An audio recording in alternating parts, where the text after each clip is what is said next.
I feel like I'm giving Elizabeth Holmes today. Shall we do the whole video like Elizabeth Holmes?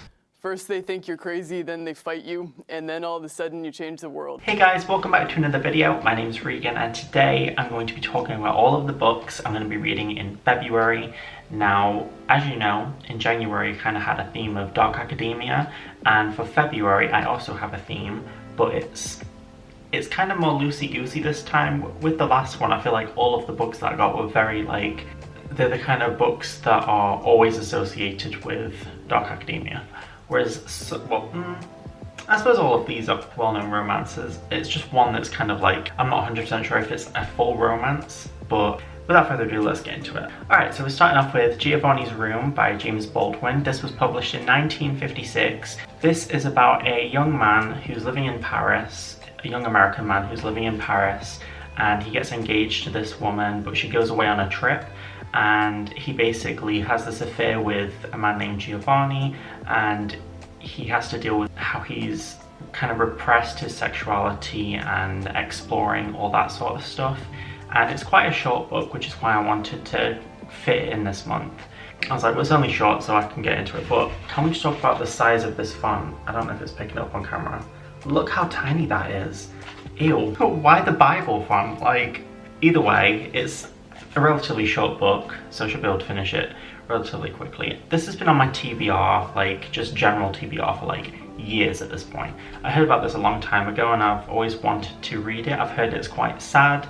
I wanted to fit a couple of classics in because there are a lot of classic romances, and I thought maybe go with this one because it's a little bit different. It's not one of the usual ones that gets thrown about when you talk about classical romance.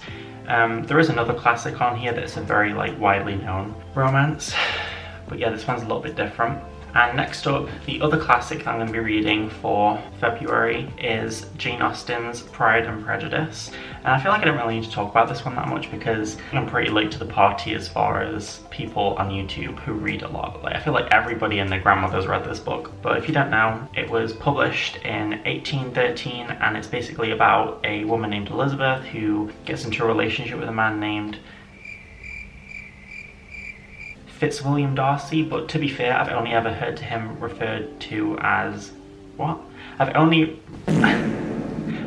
heard of him referred to as Mr. Darcy, so like I didn't even know that that was his first name until I looked it up. But either way, yeah, I've tried to read this before years ago. I think it was 2019, 2018 that I tried to read this when I was first getting back into reading. This is one of the first ones that I picked up. I think I got about 100 pages in and I was just not feeling it.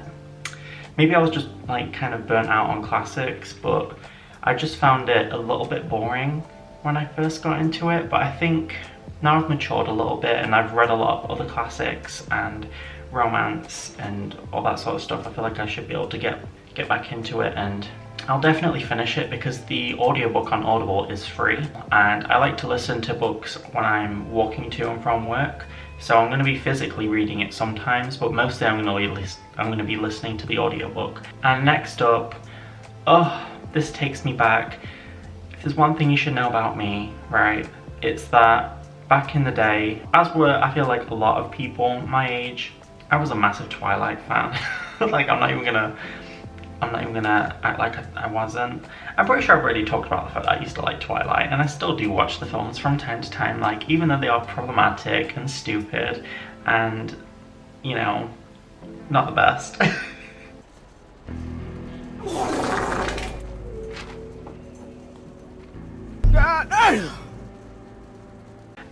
I'm going to be reading Twilight this month just because,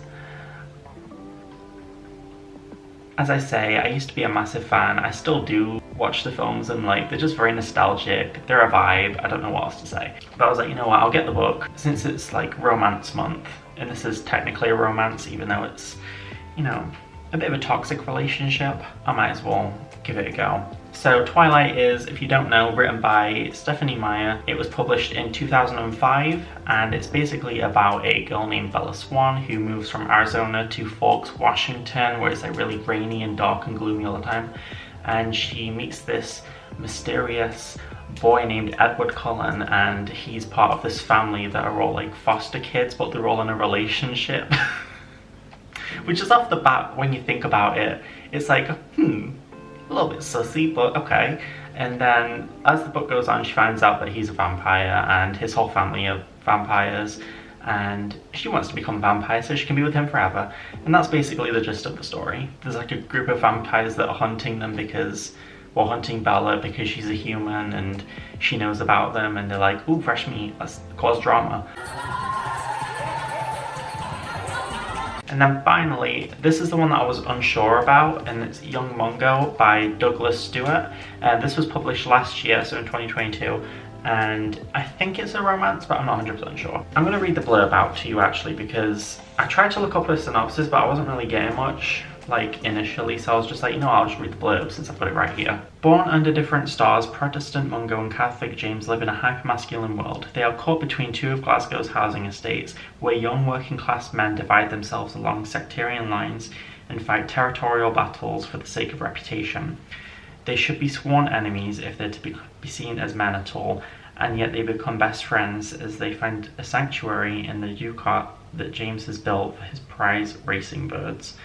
As they begin to fall in love, they dream of escaping the Grey City, and Mungo must work hard to hide his true self from all those around him, especially from his elder brother Hamish, a local gang leader with a brutal reputation to uphold. But the threat of discovery is constant, and the punishment is unspeakable.